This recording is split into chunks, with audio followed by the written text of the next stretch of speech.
Esse mês nós estamos conversando sobre tempo de semear. E hoje especificamente nós iremos falar ou continuar falando sobre semear vidas.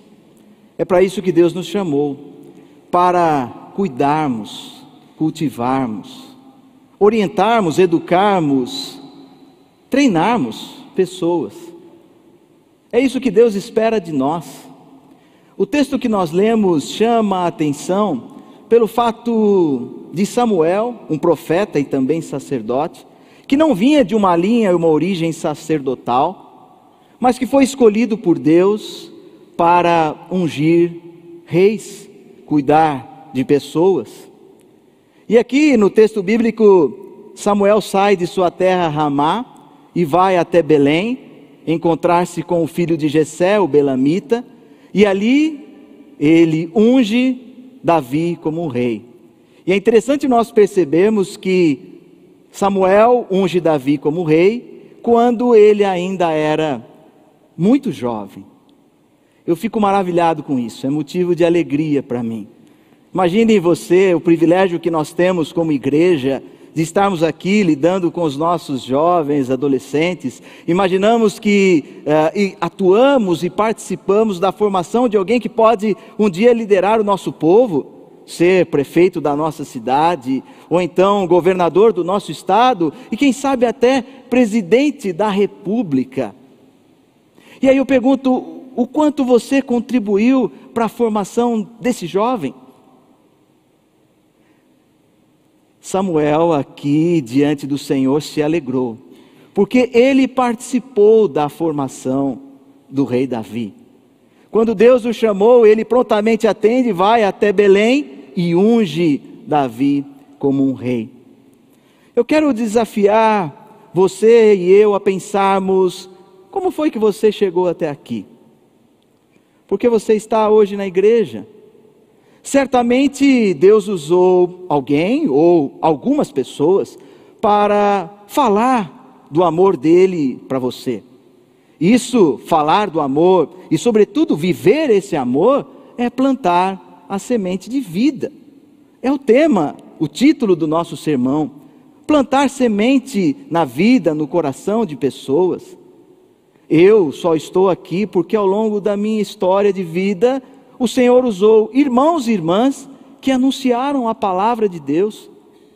E certamente quando essas pessoas falaram do Senhor Jesus, do seu reino, para a minha vida ainda quando eu era uma criança, não sabiam o que ia acontecer com Lucas. Aliás, alguns que me conhecem da minha cidade, talvez estejam assistindo, muitos não acreditavam, né? Porque toda criança tem o seu jeito peralta, bagunça. E aí então a gente desiste dela, né? Fala, não, essa daí não tem o perfil para ser um líder, para ser uma pessoa importante. Agora eu quero te desafiar que todos nós somos pessoas importantes. Não, o que menos interessa aqui é qual é a sua função. Porque onde você está, você tem a oportunidade de ser um instrumento de Deus. No seu trabalho, no seu dia a dia, na sua família. Plantar a semente de vida, eu quero desafiar você, meu irmão e minha irmã, a fazer isso quando saímos daqui e tomarmos o metrô de volta para as nossas casas. Ou amanhã, na segunda-feira, quando formos trabalhar e nos encontrarmos com a correria da nossa cidade, ali no transporte público ou no trânsito, quando eu estou no meu carro, eu estou plantando sementes de vida. Eu estou anunciando, chego no meu trabalho e não importa aqui, já disse, a profissão que você exerce, você está plantando semente de vidas aí no seu trabalho. Ou se você já não trabalha mais e está num momento mais tranquilo da vida, nas suas relações você tem a oportunidade de plantar sementes de vida. Semente de vida é o reino de Deus. E o reino de Deus é alegria, paz, amor. E você consegue transmitir isso para todas as pessoas com quem você tem a oportunidade de se relacionar. Crentes e homens e mulheres que servem a Deus, eles se relacionam. Eles precisam ser atuantes na sua sociedade, no contexto onde estão inseridos. Por esse motivo eu estou alegre. Eu estou alegre porque para mim é um privilégio poder ser um instrumento de Deus. É um privilégio servir com alegria. Estar na casa de Deus é motivo de alegria. Vamos voltar para o texto bíblico e nós entendemos o problema que ocorria aqui no tempo em que Davi foi ungido como rei em Israel. O rei que antecedeu Davi era Saul. Saul foi aquele escolhido pelo povo, a população escolheu e pedia um rei. Então Deus pede para que Samuel ungisse Saul como rei. Porém, Saul desobedeceu nosso Deus. É comum, quando nós exercemos cargos de liderança, nos engrandecermos, né? Achamos que tudo isso é meu espaço. Saul fez isso. A palavra diz no capítulo 15 do primeiro livro de Samuel, no seu versículo 12, que Saul construiu uma torre para engrandecimento de si. Ele construiu um monumento para se vangloriar. Narcisismo, egoísmo de Saul. Não entendeu que estava ali para semear vidas, para cuidar de outras pessoas. Tomou posse daquilo que não era dele. E por isso, versículo de número 10 ainda, do primeiro livro de Samuel, no capítulo 15, diz que Deus se arrependeu de ter colocado Saul como rei. E Deus repete esta expressão no texto bíblico, no versículo de número 34, nós também temos, no capítulo 15 ainda, que Deus se arrependeu de ter instituído Saul como um rei. O que aconteceu aqui foi que Deus rejeitou aquele homem, porque ele deixou de semear vida. Versículo 23 do capítulo 15 ainda diz: visto que rejeitaste a palavra do Senhor, ele, também o Senhor, te rejeitou a ti, para que não sejas mais rei em Israel. Saul não deveria mais exercer aquele cargo, porque desobedeceu. Nós, filhos e filhas de Deus, devemos obedecer ao Senhor, semeando vidas, cuidando, educando, orientando pessoas, porque essa é a nossa responsabilidade. E se assim nós não fizermos, somos tão errados quanto aqueles que desvirtuam do caminho. A palavra ainda de Deus, versículo 22, eu estou ainda no capítulo anterior ao que nós lemos, diz assim: eis que o obedecer é melhor que o sacrificar. É um texto conhecido. As crianças do departamento infantil repetem isso diariamente. Eis que o obedecer é melhor que o sacrificar. Saul desobedeceu e agora não era mais para exercer o reinado sobre Israel. Precisava ser escolhido uma nova pessoa, uma nova liderança para cuidar desse povo, para semear vida em meio a um povo com tantos sofrimentos. E aqui na história surge o rei improvável. Aliás, os caminhos do Senhor são sempre improváveis. Por isso que nós precisamos estar atentos e atentas ao que Deus tem para nós. Porque Deus nunca usa os caminhos convencionais, e sim aquilo que é improvável. Só vai perceber aquele e aquela que estiver atento e atenta. Mas eu garanto a você, meu irmão e minha irmã, os caminhos improváveis de Deus são criativos, são belos, cheios de arte. Atente-se para o que é improvável, porque Deus se revela nessa direção. E o improvável acontece: Samuel é enviado até a terra de Jessé, o belamita, a fim de ungir um novo rei dentre os filhos de Jessé. O profeta considera os 7 filhos de Jessé, porém nenhum deles é escolhido. Mas aquele mais novo, o menorzinho, aquele que não foi nem chamado para a refeição e para celebrar ao Senhor, Davi. E nós lemos aqui no versículo 12 do capítulo 16 do primeiro livro de Samuel, que Davi ele era ruivo, de belos olhos, de boa aparência, e disse o Senhor: levanta-te, Samuel, e unge, pois é este o escolhido. Samuel foi até Belém conhecer o ungido do Senhor, porque ele creu e teve fé no Deus Yahvé.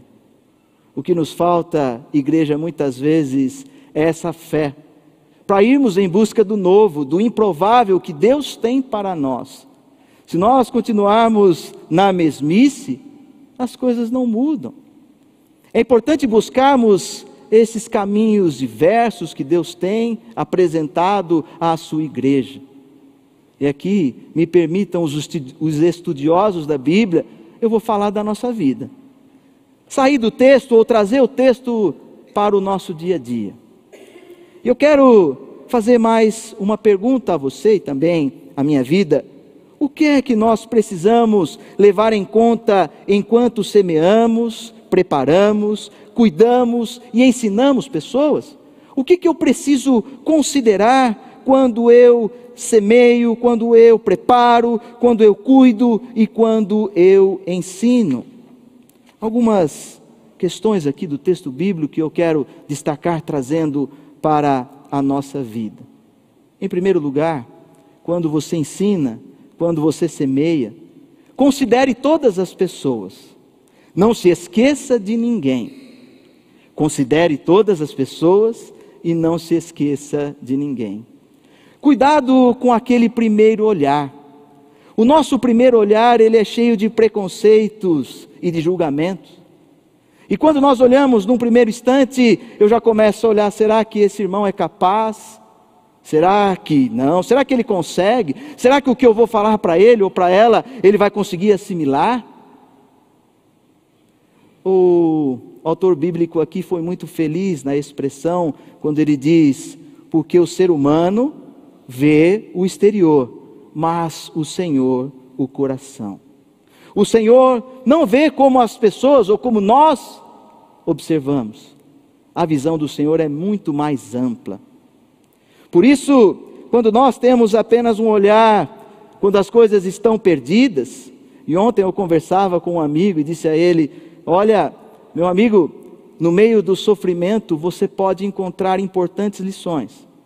O lamento era considerado por esse povo, porque era por meio dos lamentos e dos sofrimentos que eles encontravam sentido para a vida.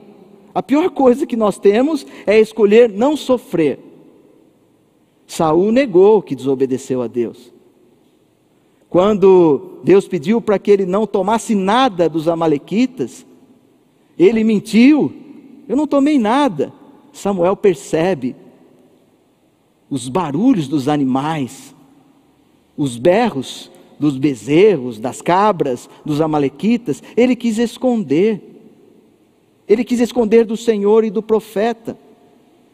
E aí foi destituído do seu reinado. O compromisso nosso como igreja está em formar pessoas, e nós devemos fazer isso com todas elas, educá-las, que é o mesmo que semear. Samuel recebeu o chamado de Deus para ungir Davi, e não titubeou, na mesma hora foi. Interessante que Deus deu uma estratégia para ele, uma estratégia também para nós. Falou, peraí, se eu for até lá, a Belém, para ungir um novo rei, Saul vai ficar sabendo e vai me matar. Diga que você vai sacrificar ao Senhor.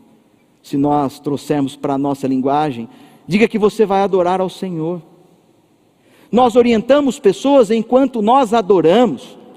Por isso esse educar, ensinar, semear é com alegria, enquanto celebramos, enquanto festejamos, enquanto nos alegramos. A comunidade do Senhor reunida aqui ensina, educa pessoas, e nós devemos fazer isso com todas elas, porque nós nunca sabemos quais Deus quer usar e onde Ele quer usar, onde Ele bem entende os filhos e filhas dele mesmo. Considere todas as pessoas, não se esqueça de nenhuma, não tenha olhar de preconceito em relação ao seu irmão e sua irmã. Dos momentos de dificuldade, Deus apresenta caminhos novos, pessoas novas que podem trazer sentido de novo e condução para o povo de Deus. Outra lição importante que nós podemos colocar em prática na nossa vida, não insista na desobediência, naquilo que não deu certo. Não insista na desobediência ou naquilo que não deu certo. Sabe aquele caminho que você escolheu e que só trouxe problemas? Aliás, aqui vai um parêntese. Todos nós temos problemas. Igreja é lugar de gente com problema. Portanto, seja o pastor, pastora, presbítero, ninguém aqui está isento de crise, dificuldade. Importante é nós termos as nossas crises, tratarmos delas com maturidade, a fim de que elas não ocorram mais. O texto aqui está querendo dizer para não insistir na desobediência, não insista no rei desobediente, não insista em Saul. E nós temos esse erro. A gente costuma insistir em pessoas que não estão mais afim de ouvir, de querer aprender da palavra de Deus. Não tem nada de errado nisso. Mas não espere delas aquilo que ela não pode mais lidar. Ou reconheça que ela é limitada como você, que tem os seus problemas, e que o tempo passou. Irmãos e irmãs, ninguém aqui é eterno. Eterno é o nosso Deus. Pastor tem problema. Líder da igreja também tem problema. Você não está aqui por conta de pastor, pastora. Até porque, se tiver que ser um povo perfeito, eu sou o primeiro a pedir licença para ir embora. Todos temos crises e queremos tratar delas. Agora, o que Deus está dizendo a nós é: não insista na desobediência. Se esse caminho não está dando certo, saia dele imediatamente. Cuidado para não fazer desse seu problema, ou da pessoa que está enfrentando uma crise, dela um ídolo, ficar insistindo nela. O texto que nós lemos, o primeiro versículo do capítulo 16, diz assim: até quando terás pena de Saul, havendo eu rejeitado, para que não reine sobre Israel? Até quando você vai ficar insistindo nesse caminho que não dá mais? Até quando? Para a gente mudar o caminho que não está dando certo, é preciso de coragem. Samuel precisou de coragem. Saul não seria mais o rei. Ele precisava buscar uma outra alternativa. E essa alternativa envolvia também um risco de morte, porque se Saul descobrisse, Samuel seria morto. Mas ele foi encorajado por Deus. O Senhor disse: vai lá, Samuel, vai adorar ao Senhor, eu estou contigo. Vai lá, porque Saul não é mais o rei. Se você ficar insistindo nisso, você vai fazer dele um ídolo. Isso vai prejudicar a sua vida, a sua caminhada. E o pior de tudo, vai prejudicar o povo de Deus. Irmãos, percebam que o centro não está em Saul, Davi e nem em Samuel.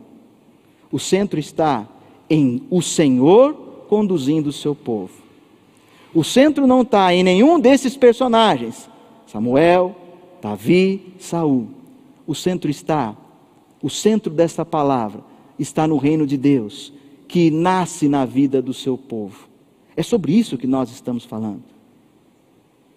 Não é sobre individualidade ou personalidades.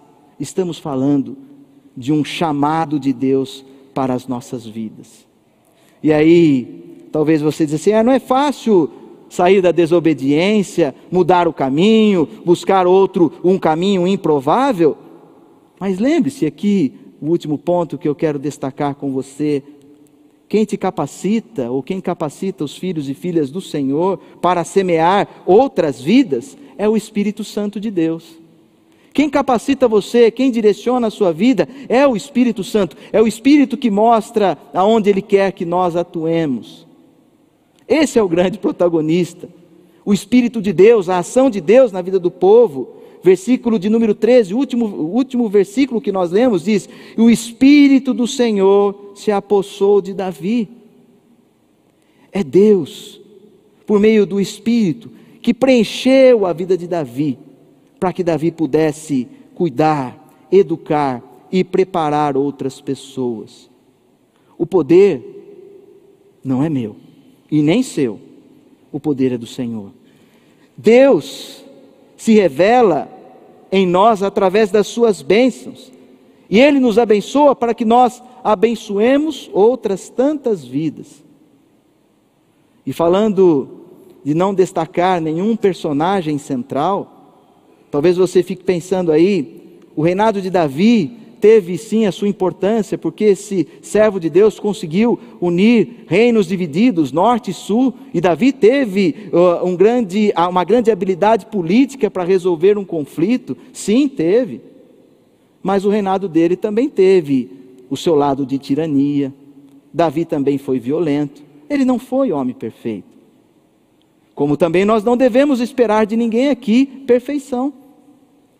Porém, desse Davi, dessa família, veio o nosso Redentor, o Senhor Jesus Cristo. O Jesus de Nazaré, José, que cuidou, que ensinou, que semeou com o menino Jesus, é dessa família. Por isso, meu irmão e minha irmã, eu quero que você, como todos nós aqui, façamos esse exercício do que o semear acontece no dia a dia, nas nossas relações, na família, na casa, na relação com os filhos, com a esposa, no trabalho. É nessa relação que Cristo se manifesta. Deus nos capacita para nós cuidarmos, ensinarmos, semearmos em outras vidas, vidas que estão próximas a nós, vidas que estão nas nossas casas, vidas que frequentam a nossa igreja. É para isso que Ele nos chama.